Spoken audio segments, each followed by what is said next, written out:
दोस्तों, आज हम भगवत गीता के अध्याय 17 श्रद्धा त्रय विभाग योग को विस्तार से समझेंगे। ये अध्याय बहुत ही गहरा है क्योंकि इसमें भगवान श्री कृष्ण ने हमें बताया है कि हर इंसान की श्रद्धा अलग अलग क्यों होती है। कोई सात्विक जीवन जीता है, कोई राजसिक और कोई तामसिक। हम जो भोजन करते हैं, जो यज्ञ तप और दान करते हैं, वे हमारी श्रद्धा और मानसिकता को कैसे प्रभावित करते हैं और अंत में कैसे ओम तत्सत मंत्र हमें जीवन में सही दिशा देता है। इस अध्याय का नाम है श्रद्धा त्रय विभाग योग, मतलब श्रद्धा के 3 विभागों का योग। इस अध्याय की शुरुआत अर्जुन के प्रश्न से होती है।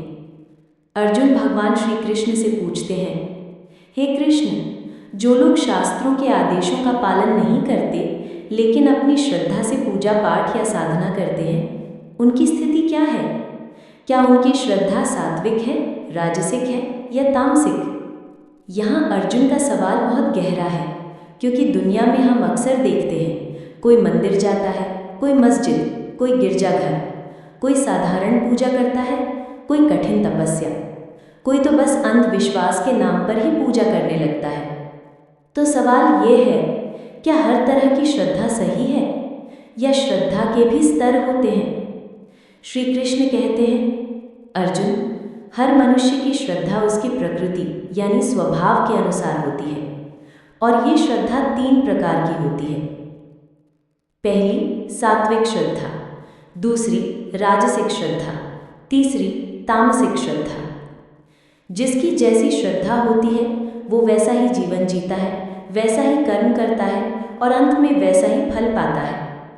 इसका मतलब यह है कि श्रद्धा अंधी नहीं होती, बल्कि श्रद्धा हमारे अंदर की प्रवृत्ति से निकलती है। जो सात्विक स्वभाव का है उसकी श्रद्धा भी सात्विक होगी, जो राजसिक है उसकी श्रद्धा राजसिक होगी और जो तामसिक है उसकी श्रद्धा भी तामसिक होगी। सात्विक श्रद्धा।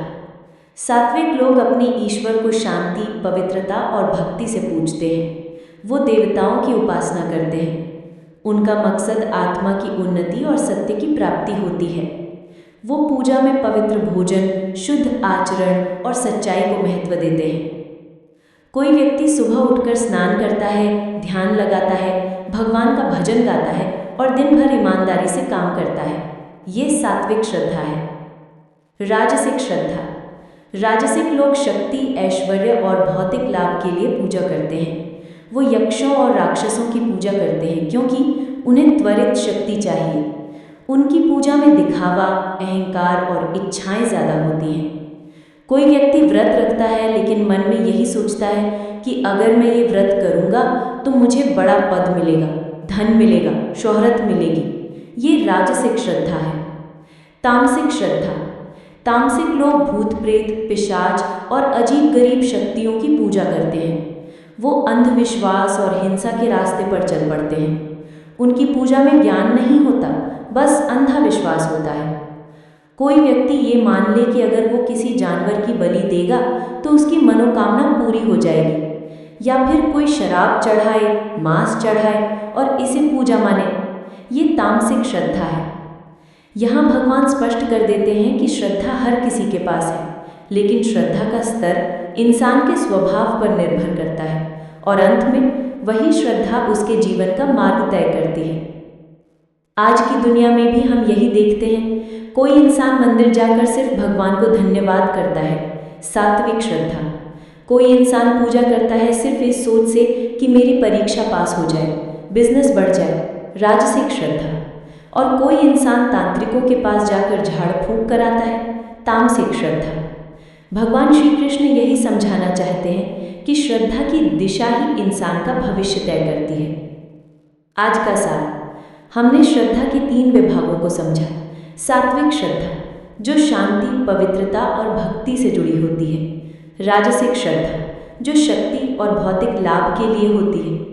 तामसिक श्रद्धा, जो अंधविश्वास और हिंसा से जुड़ी होती है। भगवान श्री कृष्ण ने हमें समझाया कि जैसी श्रद्धा वैसा ही हमारा जीवन, कर्म और फल होगा। दोस्तों, भगवान श्री कृष्ण श्रद्धा के 3 भेद बताने के बाद अब आगे समझाते हैं कि हमारे भोजन, हमारे यज्ञ यानी धार्मिक कर्म, हमारा तप यानी आत्मसंयम और हमारा दान भी 3 तरह का होता है, सात्विक, राजसिक और तामसिक। क्योंकि इंसान का भोजन और आचरण ही उसके मन और आत्मा की दिशा तय करता है। भगवान कहते हैं, अर्जुन, जो भोजन हम करते हैं वो हमारी सोच, शरीर और आत्मा पर गहरा असर डालता है। इसलिए भोजन भी 3 प्रकार का होता है। 1. सात्विक आहार।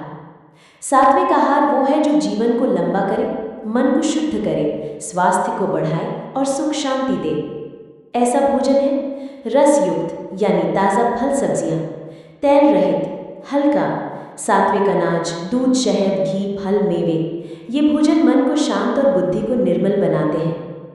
सुबह का हल्का दलिया, ताज़े फल, दूध और घी, सब्जियां, ये सब सात्विक आहार माने जाते हैं। 2. राजसिक आहार। राजसिक भोजन वो है जो बहुत तीखा, खट्टा, नमकीन, गर्म, तेज और भारी हो। ये भोजन स्वादिष्ट तो लगता है, लेकिन गुस्सा, असंतुलन और बेचैनी पैदा करता है। ऐसा भोजन है अत्यधिक मसालेदार खाना, फास्ट फूड, ज़्यादा तेल में तला हुआ भोजन, बहुत गर्म भोजन, पिज़्ज़ा, बर्गर, चटपटा स्ट्रीट फूड, ये राजसिक आहार है। ये भोजन ऊर्जा तो देता है, लेकिन मन में अशांति और उत्तेजना भी बढ़ाता है। 3. तामसिक भोजन। तामसिक भोजन वो है जो बासी, सड़ा गला, बेस्वाद और हानिकारक हो। ऐसा भोजन आलस्य, मोह और अज्ञान बढ़ाता है। इसमें आता है बासी खाना, दूसरे दिन का भोजन, सड़ी हुई चीज़ें, अत्यधिक मांसाहार, शराब और नशे वाली वस्तुएं, रात का रखा खाना सुबह खाना, शराब पीना या मांस को बलि मानकर खाना, ये तामसिक आहार है। इस तरह भोजन केवल पेट भरने के लिए नहीं है, बल्कि हमारी चेतना और आत्मा को प्रभावित करता है। अब भगवान यज्ञ के 3 भेद बताते हैं। यज्ञ का मतलब है सिर्फ हवन करना नहीं, बल्कि किसी भी कार्य को ईश्वर की भक्ति और कर्तव्य भाव से करना। 1. सात्विक यज्ञ। सात्विक यज्ञ वो है जो शास्त्रों के अनुसार किया जाए, जिसमें किसी भी तरह का दिखावा, स्वार्थ या लालच न हो।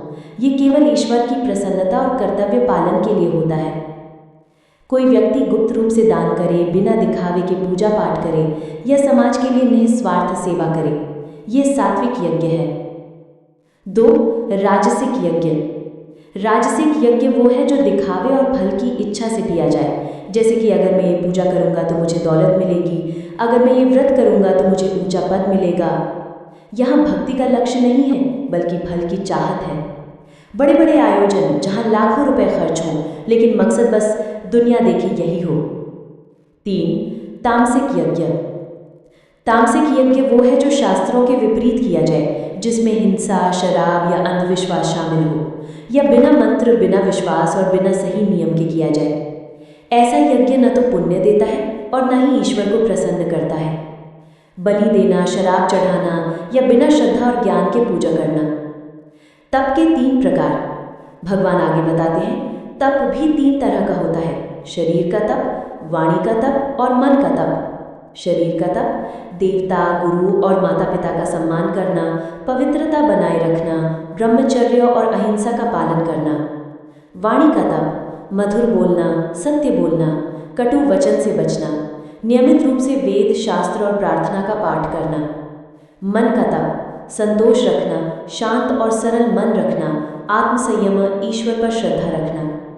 ये तीनों मिलकर सात्विक तप कहलाते हैं। राजसिक तप जो तप केवल सम्मान, यश या दिखावे के लिए किया जाए, जैसे कोई साधु कठिन तप करे लेकिन उसका उद्देश्य बस प्रसिद्धि पाना हो, ये राजसिक तप है। तामसिक तप जो तप मूर्खता और अंधविश्वास से किया जाए, जिससे शरीर और मन को कष्ट मिले और ना तो आत्मा की उन्नति हो, ना ही किसी का भला। अपने शरीर को जलाना, जानवरों की बलि देना या पागलपन की तरह उपवास करना, ये तामसिक तप है। दान के 3 प्रकार। अब भगवान दान के भेद बताते हैं। 1. सात्विक दान जो दान कर्तव्य समझकर किया जाए, सही समय, सही स्थान और योग्य व्यक्ति को दिया जाए और बदले में कुछ पाने की इच्छा ना हो, यही सच्चा दान है। किसी गरीब स्टूडेंट को शिक्षा के लिए किताबें देना, किसी भूखे को भोजन कराना बिना नाम बताए। 2. राजसिक दान जो दान दिखावे के लिए किया जाए, बदले में मान सम्मान, यश या लाभ पाने के लिए किया जाए। कोई कहे मैंने इतने लाख रुपए दान किए हैं और इसका मकसद सिर्फ अखबारों में छपना हो। 3. तामसिक दान, जो दान गलत स्थान, गलत समय और अयोग्य व्यक्ति को दिया जाए या मजबूरी और तिरस्कार के साथ दिया जाए। शराबी को शराब देना, जुए के खिलाड़ी को पैसे देना या गुस्से में ले जा कहकर देना। ऐसा दान ना तो पुण्य देता है और ना ही उसका कोई लाभ होता है। दोस्तों, अब तक भगवान श्री कृष्ण ने श्रद्धा, भोजन, यज्ञ, तप और दान इन सब के तीन भेद हमें समझा दिए। अब वे इस अध्याय का अंतिम और सबसे महत्वपूर्ण संदेश देते हैं। वो है ओम तत्सत मंत्र। ओम तत्सत मंत्र का अर्थ है, भगवान कहते हैं ओम, तत् और सत, ये 3 शब्द ब्रह्म या परम सत्य के प्रतीक हैं। इन्हीं शब्दों से सृष्टि की रचना हुई और इन्हीं को याद करके ही मनुष्य के कर्म पूर्ण और पवित्र बनते हैं। 1. ओम। ओम सबसे बड़ा और पवित्र शब्द है। ये ब्रह्मांड की ध्वनि है। ये 3 अक्षरों से मिलकर बना है, अ, उ और म, जो मिलकर पूरे ब्रह्मांड और त्रिमूर्ति यानी ब्रह्मा, विष्णु और महेश का प्रतीक है। जब भी कोई यज्ञ, दान, तप या जप किया जाता है तो उसकी शुरुआत ओम से होती है, क्योंकि ये हमें ईश्वर से जोड़ता है। 2. तत्। तत् का मतलब है वह, ईश्वर। इसका अर्थ है सब कुछ उसी का है। जब हम तत् कहते हैं तो हम ये स्वीकार करते हैं कि मैं ये कर्म अपने लिए नहीं बल्कि ईश्वर को अर्पण कर रहा हूँ। यही भाव कर्म को निस्वार्थ बना देता है, क्योंकि जब हम फल की चाह छोड़ देते हैं और सब कुछ भगवान को अर्पण कर देते हैं, तभी कर्म सात्विक और शुद्ध होता है। 3. सत। सत का मतलब है सत्य, अस्तित्व, शुभ और कल्याण। यह हर अच्छे कर्म का आधार है। जब हम किसी अच्छे कार्य को सद्भाव से करते हैं तो वो कार्य स्थायी हो जाता है और उसका फल शुद्ध होता है। जो कार्य सद्भाव से किए जाते हैं वही सच्चे अर्थों में पूजा, तप और दान कहलाते हैं। सारांश, ओम तत् सत का महत्व। भगवान श्री कृष्ण का संदेश स्पष्ट है। अगर कोई भी कार्य करना हो, चाहे यज्ञ हो, तप हो या दान, तो उसे हमेशा ओम तत्सत स्मरण के साथ करना चाहिए, क्योंकि ओम हमें ईश्वर से जोड़ता है, तत् हमें फल की आसक्ति से मुक्त करता है और सत हमारे कर्म को सत्य और कल्याणकारी बना देता है। इस प्रकार यही 3 शब्द मनुष्य के जीवन को पवित्र बना देते हैं। अध्याय 17 का सार। अब तक की बातें संक्षेप में। श्रद्धा 3 प्रकार की है। सात्विक श्रद्धा शांति, भक्ति और सत्य की ओर ले जाती है। राजसिक श्रद्धा इच्छाओं और भौतिक सुखों की ओर ले जाती है। तामसिक श्रद्धा अज्ञान, अंधविश्वास और हिंसा की ओर ले जाती है। भोजन के 3 प्रकार। सात्विक आहार स्वास्थ्य, आयु और पवित्रता बढ़ाता है। राजसिक आहार बेचैनी और उत्तेजना बढ़ाता है। तामसिक आहार आलस्य और अज्ञान बढ़ाता है। यज्ञ, तप और दान के 3 प्रकार। सात्विक निस्वार्थ और शास्त्र सम्मत। राजसिक दिखावे और फल की इच्छा से। तामसिक अज्ञान और गलत तरीके से। ओम तत्सत मंत्र। हर शुभ कार्य की जड़ यही है।